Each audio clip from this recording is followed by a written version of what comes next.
Assalamualaikum warahmatullahi wabarakatuh. Kami dari kelompok 1 ingin menjelaskan materi tentang investasi. Sebelum masuk ke materi, saya akan perkenalkan dulu anggota kelompoknya. Yang pertama ada Fahri Erlangga, kedua ada Ferdinand Rashid Syayudi, ketiga ada Nova Aliansyah, keempat ada Muhammad Hafiz Ramadan, kelima ada Muhammad Bintang Syahreja, keenam ada Yoga Wahyu Ramadan. Jenis-jenis investasi dan karakteristiknya. Perusahaan memiliki beberapa alternatif pilihan investasi, baik investasi utang maupun investasi ekuitas. Berdasarkan instrumen investasi yang tersedia, perusahaan dapat memilih di antaranya.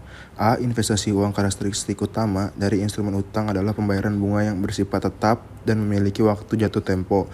Contoh instrumen utang seperti wesel utang dan obligasi. B. Instrumen ekuitas. Instrumen ekuitas yaitu kepemilikan saham perusahaan lain, baik dalam bentuk saham, preferred maupun saham biasa. Dalam PSAK 50, instrumen utang dan instrumen ekuitas termasuk dalam kategori instrumen aset keuangan. Instrumen keuangan didefinisikan sebagai setiap kontrak yang akan menambah nilai aset keuangan entitas. Sementara instrumen ekuitas didefinisikan sebagai setiap kontrak yang memberikan hak residual atau aset suatu entitas telah dikurangi dengan seluruh liabilitasnya. Karakteristik utama dari instrumen ekuitas adalah adanya pendapatan yang sifatnya tidak tetap karena tidak ada bunga yang dibayarkan di setiap periode maupun perubahan harga yang dikaitkan dengan kinerja investe. Oleh karenanya, investasi atas saham perusahaan investe biasanya tidak menjadi sumber penerimaan kas bagi perusahaan. Dalam hal ini, perusahaan yang menginvestasikan uang yang disebut investor, sedangkan perusahaan yang menerima dana dari perusahaan lain disebut investe. Akuntansi untuk investasi pada instrumen utang. Perusahaan dapat menginvestasikan kelebihan dananya pada wesel utang dan obligasi yang diterbitkan dan perusahaan lain atau organisasi pemerintah. Tujuan utama berinvestasi pada instrumen utang adalah untuk mendapatkan bunga yang bersifat tetap selama jangka waktu investasi atau usai instrumen tersebut. Perlakuan akuntansi terkait investasi pada instrumen utang menekankan adanya pencatatan saat membeli obligasi, memperoleh pendapatan bunga yang menjual obligasi tersebut. Dari sisi pemegang obligasi atau investor, obligasi yang dibeli akan diakui sebagai investasi pada obligasi. Investasi pada obligasi ini dikategorikan sebagai investasi jangka panjang karena obligasi merupakan surat utang jangka panjang yang jatuh temponya lebih dari 1 tahun. Obligasi sebagaimana halnya dengan penerbitan obligasi. Dari sisi perusahaan penerbit obligasi, dari sisi investor juga akan terdapat agio dan disagio yang akan diamortisasi di setiap periodenya. Namun dalam hal ini, investor tidak mengakui agio dan sagio sebagai akun yang terpisah dari investasi karena investasi pada obligasi dicatat sebagai harga belinya atau biaya perolehan yang diamortisasi ditambah dengan biaya transaksi. Pembelian obligasi dengan nilai nominal. PT Agung membeli obligasi PT Harapan seharga 10 miliar dengan nilai nominal 10 miliar pada tanggal 1 Januari 2015. Bunga tersebut sebesar 12% dibayar setiap tanggal 1 Januari dan 1 Juli. Jatuh tempo obligasi pada tanggal 1 Januari 2020 diasumsikan tidak ada biaya transaksi. Berikut skema untuk pembelian obligasi. Pembelian obligasi di 1 Januari 2015 itu ada 10 miliar. Penerimaan bunganya di 1 Juli 2015, tutup bukunya di 31 Desember 2015. Penerimaan bunganya 1 Januari 2016. Pelunasan obligasinya itu di 1 Januari 2020 senilai 10 miliar. Pembelian obligasi. Pembelian obligasi PT Agung sebagai investor akan mengakui pembelian obligasi ini sebagai investasi dengan mencatat di sisi debit. Sementara kas di sisi kredit sebesar jumlah yang dibayarkan, nilai nominal dan harga beli sama, yakni 100 miliar. Sehingga tidak ada agio maupun disagio atas obligasi tersebut. Berikut ayat jurnal yang dicatat. Tanggal 1 Januari 2015, keterangannya investasi pada obligasi kas. Debitnya 10 miliar, kreditnya 10 miliar. Penerimaan bunga. Pembayaran bunga dilakukan setiap 6 bulan, sehingga bunga yang dibayarkan setiap bulan 6 bulan sekali adalah 600 juta. 12% kali 6 banding 12 kali 10 miliar yang dibayarkan setiap tanggal 1 Juli dan 1 Januari. Ayat jurnal untuk mencatat pembayaran bunga adalah sebagai berikut. Tanggal 1 Juli 2015, keterangan kas pendapatan bunga. Debitnya di 600 juta, kreditnya di 600 juta. Pengakuan pendapatan bunga. Pengakuan pendapatan bunga pada tanggal 31 Desember, tutup buku pada akhir tahun. PT Agung mengakui pendapatan bunga yang telah terjadi, walaupun bunga baru akan dibayarkan tanggal 1 Januari tahun berikutnya. PT Agung mengakui pendapatan bunga tersebut sebagai piutang, bunga dengan nilai sebesar 600 juta. Berikut jurnal yang dicatat. Tanggal 31 Desember 2015, keterangan piutang pendapatan bunga. Debitnya di 600 juta, kreditnya di 600 juta. Penerimaan bunga. PT Agung menerima pendapatan bunga pada tanggal 1 Januari 2016. Namun pendapatan bunganya telah diakui pada akhir tahun 2015. Berikut ayat jurnal untuk mencatat penerimaan kas dan pelunasan piutang bunga. Pada tanggal 1 Januari 2016, kas senilai 600.000 untuk di posisi debit, sedangkan pendapatan bunga senilai 600.000 di posisi kredit. Selanjutnya yaitu pelunasan obligasi. Pada tanggal 1 Januari 2020, PT Harapan melunasi utang obligasinya. PT Agung mencatat transaksi ini dengan mengakui kas di sisi debit dan investasi pada obligasi di sisi kredit sebesar nilai nominal obligasi. Berikut ayat jurnal yang dibuat. Pada tanggal 1 Januari 2020, kas senilai 10 miliar rupiah di posisi debit. Selanjutnya yaitu investasi pada obligasi senilai 10 miliar rupiah di posisi kredit. Selanjutnya yaitu pembelian obligasi dengan diskonto atau disagio. PT Armada membeli obligasi kepada PT Sukses dengan nilai nominal sebesar 100 miliar rupiah seharga 96 miliar 486 juta rupiah pada tanggal 1 Januari 2016. Obligasi tersebut memiliki jangka waktu 5 tahun dengan tingkat bunga sebesar 12% yang dibayarkan setiap tanggal 1 Januari dan suku bunga pasar sebesar 13%. Berikut adalah skema dari obligasi tersebut. Pembelian obligasi dengan tanggal 1 Januari 2016 sebesar 96 miliar 486 juta rupiah dengan tutup buku pada tanggal 31 Desember 2016 dengan penerimaan bunga pada tanggal 1 Januari 2017 dan setelah itu pelunasan obligasi pada tanggal 1 Januari 2021 sebesar 100 miliar rupiah. Selanjutnya yaitu pembelian obligasi. Saat harga beli obligasi lebih kurang dari nilai nominal obligasi, artinya investor membeli obligasi tersebut dengan disagio atau diskonto. Disagio dihitung dengan mencari selisih di antara nilai nominal dan harga beli obligasi. Berikut adalah rincian dari obligasi tersebut. Nilai nominal obligasi senilai 100 miliar rupiah. Selanjutnya yaitu harga beli obligasi senilai 96 miliar 486 juta rupiah. Selanjutnya yaitu disagio obligasi senilai 3 miliar 514 juta rupiah. Investor tidak mencatat terpisah disagio tersebut saat membeli obligasi, karena obligasi diakui sesuai harga belinya. Berikut ayat jurnal yang dicatat pada PT Armada. Pada tanggal 1 Januari 2016, investasi obligasi senilai 96 miliar 486 juta rupiah di posisi debit. Selanjutnya yaitu kas senilai 96 miliar 486 juta rupiah di posisi kredit. Selanjutnya yaitu pengakuan pendapatan bunga dan amortisasi dari disagio. Pada akhir tahun, investor akan mengakui pendapatan bunga yang telah terjadi walaupun bunga akan dibayarkan pada tanggal 1 Januari di tahun berikutnya. Selain itu, investor juga akan mengakui amortisasi diskonto atau disagio dengan menambahkannya ke akun investasi pada obligasi. Terdapat dua metode amortisasi yang dapat digunakan, yaitu metode garis lurus dan metode suku bunga efektif. Namun berdasarkan PSAK 55, amortisasi diskonto atau premi obligasi dilakukan dengan metode suku bunga efektif. Metode pertama yaitu metode garis lurus, yaitu disagio obligasi dialokasikan dengan jumlah yang sama setiap periodenya. Berikut adalah rumus perhitungan dari amortisasi disagio dengan metode garis lurus. Amortisasi disagio per tahun sama dengan jumlah disagio obligasi dibagi jangka waktu obligasi. Berikut perhitungan amortisasi disagio obligasi di PT Armada. 3 miliar 514 juta rupiah dibagi 5 tahun yang mendapatkan senilai 702 juta 800 ribu rupiah.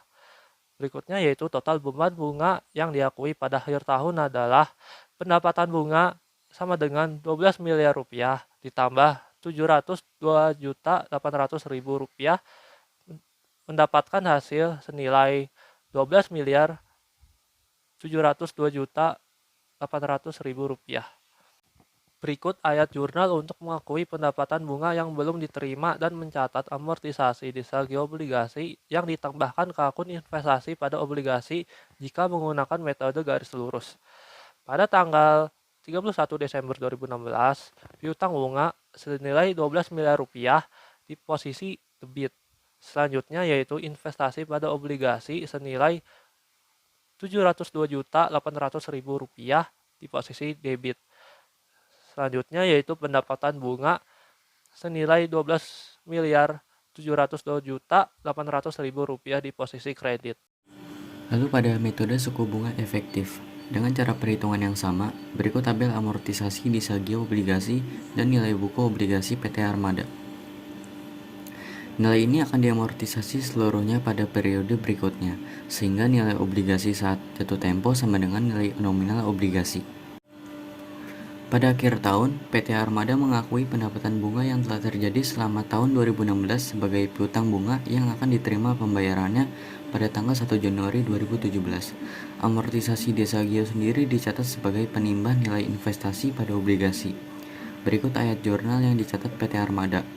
Pada tanggal 31 Desember 2016, piutang bunga senilai 12 miliar di posisi debit, investasi pada obligasi senilai 543.180.000 pada posisi debit, dan pendapatan bunga senilai 12 miliar sekian pada posisi kredit. Lalu pada penerimaan bunga, PT Armada menerima pendapatan bunga pada tanggal 1 Januari 2017, namun pendapatan bunganya telah diakui pada akhir tahun 2016. Berikut ayat jurnal yang dicatat pada tanggal 1 Januari 2017 untuk mencatat penerimaan kas dan pelunasan piutang bunga. Pada tanggal 1 Januari 2017, kas senilai 12 miliar pada posisi debit dan piutang bunga senilai 12 miliar pada posisi kredit.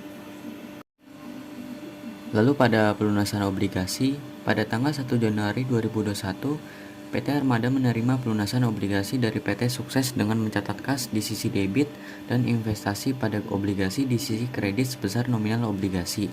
Berikut ayat jurnal yang dicatat.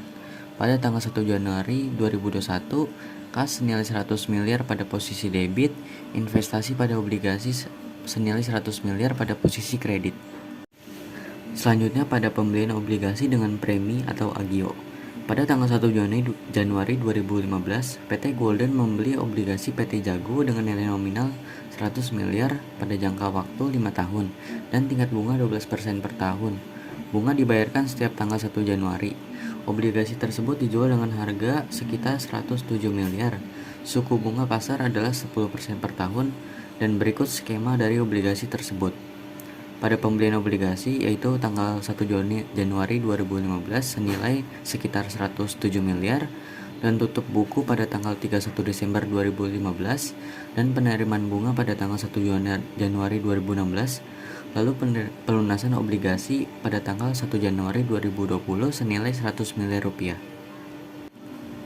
Pembelian obligasi saat harga beli obligasi lebih dari nilai nominal obligasi, artinya investor membeli obligasi tersebut dengan agio atau premi. Agio dihitung dengan mencari selisih di antara nilai nominal dan harga beli obligasi. Di sini harga beli obligasi sekitar 107 miliar, nilai nominal obligasinya senilai 100 miliar, agio obligasinya yaitu sekitar 7 miliar 580 juta. Investor tidak mencatat secara terpisah agio. Investor tidak mencatat secara terpisah agio premi saat membeli obligasi karena obligasi diakui sesuai harga belinya. Berikut ayat jurnal yang dicatat PT Golden, yaitu pada tanggal 1 Januari 2015, investasi pada obligasi senilai sekitar 107 miliar pada posisi debit dan kas pada posisi kredit sekitar 107 miliar juga. 2. Pengakuan pendapatan bunga dan amortisasi dari agio obligasi. Pada akhir tahun, investor akan mengakui pendapatan bunga yang telah terjadi walaupun bunga akan dibayarkan tanggal 1 Januari tahun berikutnya. Selain itu, investor juga akan mengakui amortisasi premi (agio). Dengan mengurangkannya dari akun investasi pada obligasi, terdapat dua metode amortisasi yang dapat digunakan, yaitu metode garis lurus dan metode suku bunga efektif. Namun berdasarkan PSAK 55, amortisasi diskonto atau premi obligasi dilakukan dengan metode suku bunga efektif. A. Metode garis lurus agio obligasi dialokasikan dengan jumlah yang sama. Amortisasi agio per tahun sama dengan jumlah agio obligasi dibagi jangka waktu obligasi. Berikut perhitungan amortisasi di agio obligasi PT Jago. Amortisasi agio per tahun sama dengan 7.580 juta dibagi 5 tahun. Dikurang sama dengan Rp 1.516 juta. Dengan demikian, total beban bunga yang diakui pada akhir tahun adalah pendapatan bunga sama dengan 12 miliar dikurang 1.516 juta sama dengan 10.448 juta. Berikut ayat jurnal yang dicatat PT Golden untuk mengakui pendapatan bunga yang belum diterima dan mencatat amortisasi agio obligasi yang dikurangkan dari akun investasi pada obligasi jika menggunakan metode garis lurus. Tanggal 31 Desember 2015, keterangan piutang bunga debit 12 miliar, kredit 0. Keterangan investasi pada obligasi debit 0, kredit 1.516 juta. Pendapatan bunga debit 0, kredit 10.448 juta. B. Metode suku bunga efektif dengan cara perhitungan yang sama. Berikut tabel amortisasi agio obligasi dan nilai buku obligasi PT Golden. Nilai di atas adalah yang akan diamortisasi seluruhnya pada periode berikutnya, sehingga nilai obligasi saat jatuh tempo sama dengan nilai nominal obligasi. Pada akhir tahun, PT Golden mengakui pendapatan bunga yang telah terjadi selama tahun 2015 sebagai piutang bunga yang akan diterima pembayarannya pada tanggal 1 Januari 2016. Amortisasi agio sendiri dicatat sebagai pengurang nilai akun investasi pada obligasi. Berikut ayat jurnal yang dicatat PT Golden. Tanggal 31 Desember 2015. Keterangan piutang bunga debit 12 miliar, kredit 0. Investasi pada obligasi debit 0, kredit 1.242 juta. Keterangan pendapatan bunga debit 0, kredit 10.758 juta. 3. Penerimaan bunga. PT Golden menerima pendapatan bunga pada tanggal 1 Januari 2016, namun pendapatan bunganya telah diakui pada akhir tahun 2015. Berikut ayat jurnal yang dicatat pada tanggal 1 Januari 2016 untuk mencatat penerimaan kas dan pelunasan piutang bunga. Tanggal 1 Januari 2016. Keterangan kas debit 12 miliar, kredit 0. Piutang bunga debit 0, kredit 12 miliar. 4. Pelunasan obligasi. Pada tanggal 1 Januari 2020, PT Golden menerima pelunasan obligasi PT Jago dengan mencatat kas di sisi debit dan investasi pada obligasi di sisi kredit sebesar nilai nominal obligasi. Berikut ayat jurnal yang dicatat tanggal 1 Januari 2020. Keterangan kas 100 miliar, kredit 0. Keterangan investasi pada obligasi debit 0, kredit 100 miliar. 2. Penerimaan bunga. PT Mahaka Abadi memperoleh pendapatan bunga pada tanggal 1 Juli 2016 sebesar 600 juta, yaitu dari 6% dikali 10 juta. Berikut ayat jurnal yang diperlukan PT Mahaka Abadi untuk mencatat uang obligasi tersebut.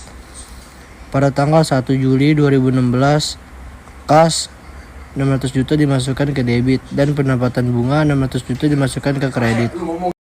Akuntansi untuk investasi pada instrumen ekuitas.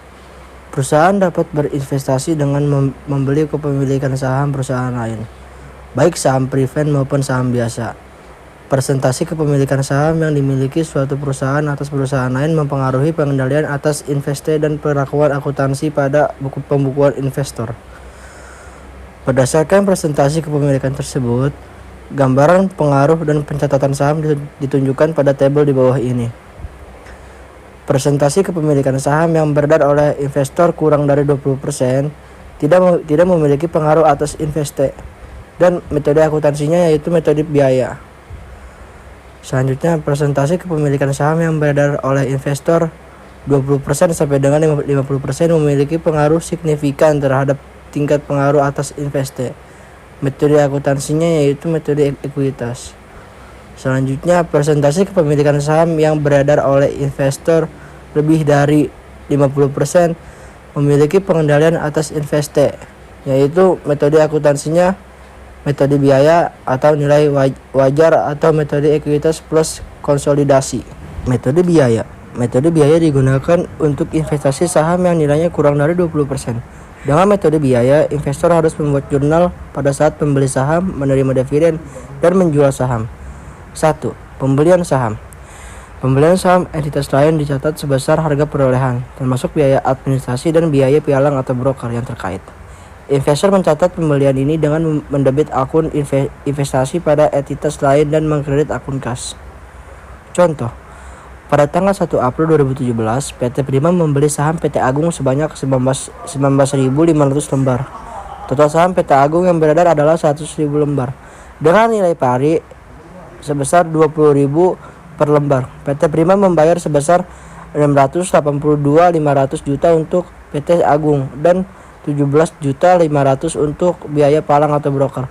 Berikut ayat jurnal yang dicatat PT Prima. Pada tanggal 1 April 2017, investasi saham PT Agung masuk ke debit senilai 700 juta dan kas masuk ke kredit senilai 700 juta. Penerimaan dividen. Pada tanggal 1 Juli 2017, PT Prima menerima dividen yang dibagikan PT Agung sebesar Rp 3.000 per lembar saham. Terkait transaksi ini, PT Prima akan mencatat kas di sisi debit dan pendapatan dividen di sisi kredit. Pada tanggal 1 Juli 2017, kas masuk ke debit senilai 58.500.000 dan pendapatan dividen masuk ke kredit senilai 58.500.000. Contoh, jika ternyata pada tanggal 31 Desember 2018 PT Prima memutuskan untuk menjual seluruh saham PT Agung dengan harga 38.000 per lembar, maka kita harus menentukan besarnya laba rugi dari penjualan tersebut. Harga jual saham 19.500 per lembar dikali 38.000 sama dengan 71 juta. Nilai buku atau harga perolehan 658.500.000 ditambah 17.500.000 sama dengan 700 juta. Laba penjualan saham sama dengan 41 juta. Oleh karena PT Prima memperoleh keuntungan ketika menjual saham, maka perusahaan akan mencatat kas di sisi debit serta mencatat investasi saham pada PT Agung dan laba penjualan saham di sisi kredit. Pada tanggal 31 Desember 2018, kas masuk ke debit senilai 71 juta dan investasi saham PT Agung masuk ke kredit senilai 700 juta. Laba penjualan saham masuk ke kredit senilai 41 juta. Metode ekuitas. Jika investor membeli lebih dari 20% sampai dengan 50% saham investe, maka investor harus mencatat investasi ini dengan metode ekuitas. Dengan metode ekuitas, investor harus membuat ayat jurnal pada saat pembelian saham, pengumuman laba rugi investe, penerimaan dividen, dan penjualan saham. 1. Pembelian saham. Pembelian saham entitas lain dicatat sebesar harga perolehan, termasuk biaya administrasi dan biaya pialang atau broker yang terkait. Investor mencatat pembelian ini dengan mendebit akun investasi pada entitas lain dan mengkredit akun kas. Contoh, PT Pratama membeli 30.000 lembar saham dari total 100 lembar saham PT Kreasi yang beredar.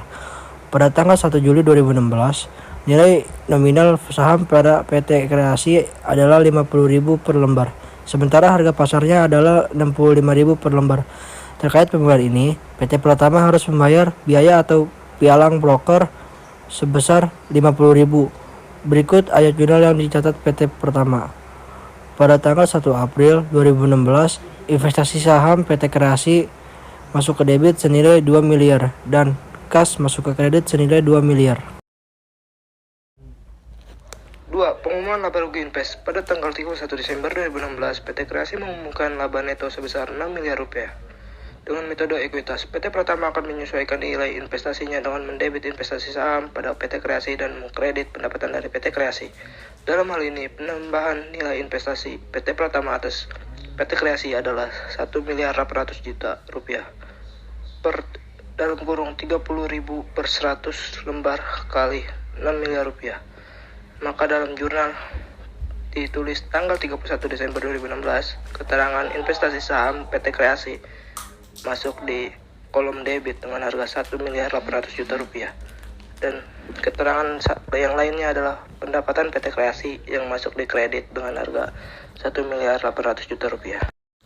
3. Penerimaan dividen. Pada tanggal 20 Januari 2017, PT Pratama menerima dividen tunai dari PT Kreasi sebesar 12.000 per lembar saham.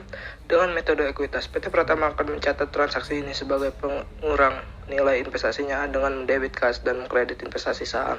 Pada PT Kreasi, sejumlah dividen yang diterima masuk dalam jurnal tanggal 20 Januari 2017, keterangan kas masuk di kolom debit sebesar 360 juta rupiah dan investasi saham PT Kreasi masuk ke kolom kredit dengan harga 360 juta rupiah.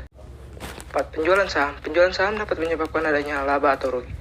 Laba akan diakui jika harga jual lebih tinggi daripada harga beli saham. Sebaliknya, jika saham dijual dengan harga yang lebih rendah daripada harga belinya, maka perusahaan harus mencatat adanya kerugian. Hanya saja dengan metode, nilai investasi seharusnya telah disesuaikan saat pengumuman laba rugi, investasi, dan penerimaan dividen. Hal ini membuat nilai buku investasi belum tentu sama dengan harga perolehannya. Contoh, jika ternyata pada tanggal 30 September 2018 PT Pratama memutuskan untuk menjual 5.000 lembar saham PT Kreasi dengan harga 70.000 per lembar saham, maka kita harus menentukan besarnya laba rugi dari penjualan tersebut. Harga jual saham 5.000 per lembar kali 70.000 sama dengan 350 juta. Nilai buku sama dengan 693 juta, 330.000, 333.000 dan 330 perak. Rugi penjualan saham sama dengan 343 juta, 333.000 dan 333 perak. Oleh karena PT Pratama mengalami kerugian ketika menjual saham, maka perusahaan akan konsolidasi bila investor membeli lebih dari 50% saham Invest. Maka kepemilikan ini diistilahkan sebagai kombinasi bisnis. Pembelian lebih dari 50% saham perusahaan lain diasumsikan memiliki tujuan strategi lebih dari sekedar invest jangka panjang. Masuk ke jurnal tanggal 30 September 2018, keterangan kas masuk di kolom debit 380 juta dan rugi penjualan saham masuk ke kolom debit dengan harga 343 juta, 333.000 dan 330 perak. Keterangan investasi saham PT Kreasi masuk ke dalam kolom kredit dengan harga 693 juta, 333.000 dan 333 perak. C. Konsolidasi. Bila investor membeli lebih dari 50% saham Invest, maka kepemilikan ini diistilahkan sebagai kombinasi bisnis. Pembelian lebih dari 50% saham perusahaan lain diasumsikan memiliki tujuan strategis lebih dari sekadar invest jangka panjang. Metode ekuitas ini juga digunakan untuk kepemilikan saham lebih dari 50% ini. Namun saat pelaporan keuangan investor dan laporan keuangan invest digabung menjadi laporan keuangan konsolidasian. Agar memudahkan pemahaman, tabel di bawah ini mengistilahkan pelakuan akuntansi untuk investasi pada instrumen ekuitas. Pada kolom pencatatan pembelian saham, dengan metode biaya, membuat jurnal investasi saham senilai harga pembelian dan menggunakan metode ekuitas dengan membuat jurnal investasi saham senilai harga pembelian.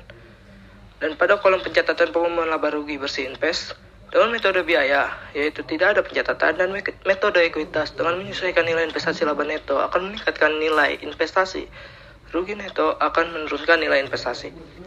Dan pada kolom pencatatan penerimaan dividen dengan metode biaya, akan menggunakan mencatat pendapatan dividen, dan pada metode ekuitas menyesuaikan nilai investasi penerimaan dividen mengurangi nilai investasi.